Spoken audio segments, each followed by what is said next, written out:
మహిళా శిశు సంక్షేమ మరియు గిరిజన సంక్షేమ శాఖ మంత్రి గారు ఆంధ్రప్రదేశ్ రాష్ట్ర అనుసూచిత జనజాతుల కమిషన్ సవరణ బిల్లు 2025ను ప్రవేశపెట్టేందుకు అనుమతి కోరుతారు.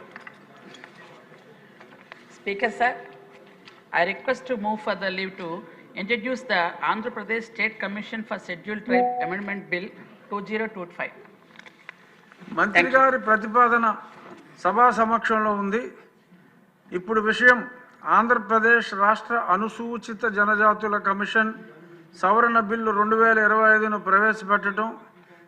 ఈ ప్రతిపాదనకు సుముఖంగా ఉన్నవారు అవును అనండి, వ్యతిరేకంగా ఉన్నవారు కాదు అనండి.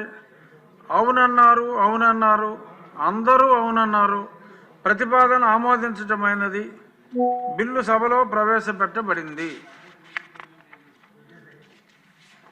మంత్రులు కొంచెం సంయమనం పాటించాలి. అయ్యా ఫ్రంట్ మంత్రులు కొంచెం సంయమనం. మహిళా శిశు సంక్షేమ మరియు గిరిజన సంక్షేమ శాఖ మంత్రి గారు ఆంధ్రప్రదేశ్ రాష్ట్ర అనుసూచిత జనజాతుల కమిషన్ సవరణ బిల్లు 25ను పరిగణలోకి తీసుకునేందుకు అనుమతి కోరుతారు. Sir, I request to move that the Andhra Pradesh State Commission for Scheduled Tribes Amendment Bill 2025 be taken to consideration. Thank you. చిన్న చెప్తాను sir. Brief. Sir, Andhra Pradesh ST commission అనేది అనుసూచిత జనజాతుల గిరిజనుల కమిషన్ సార్. ఇది తెలుగులో అయితే ఇదే ఈ పదం. చైర్మన్ అండ్ మెంబర్స్ ఎవరైతే ఉన్నారో వాళ్ళకి 60 సంవత్సరాల లోపు ఉన్న వాళ్ళకి ఇంతవరకు కమిషన్ ఇవ్వడం జరుగుతుంది సార్.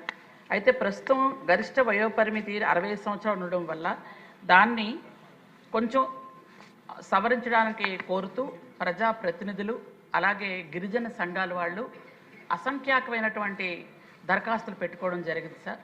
దాన్ని పరిశీలనలో తీసుకొని ఈ 60 సంవత్సరాల లోపు ఉన్నవాళ్ళు అయితే ఆ తరువాత 60 సంవత్సరాలు దాటిన తర్వాత వాళ్ళ తాలూకా విజ్ఞత కానీ వాళ్ళ అనుభవం కానీ అన్నీ ఉపయోగపడాలని, అలాగే నిబద్ధత, క్రమశిక్షణ, అనుభవజ్ఞమైనటువంటి పెద్దవాళ్లతో ఈ కమిషన్ నడిపితే బాగుంటుందని ఒక ఆలోచనతో అసంఖ్యాకమైనటువంటి వచ్చినటువంటి అప్లికేషన్స్ వల్ల ఈ ప్రతిపాదన చేస్తున్నాం సార్. ఈ వయోపరిమితిని సడలించాలనే ఉద్దేశంతో ఈ ప్రతిపాదన తమ దగ్గర ఉంచడం జరిగింది సార్.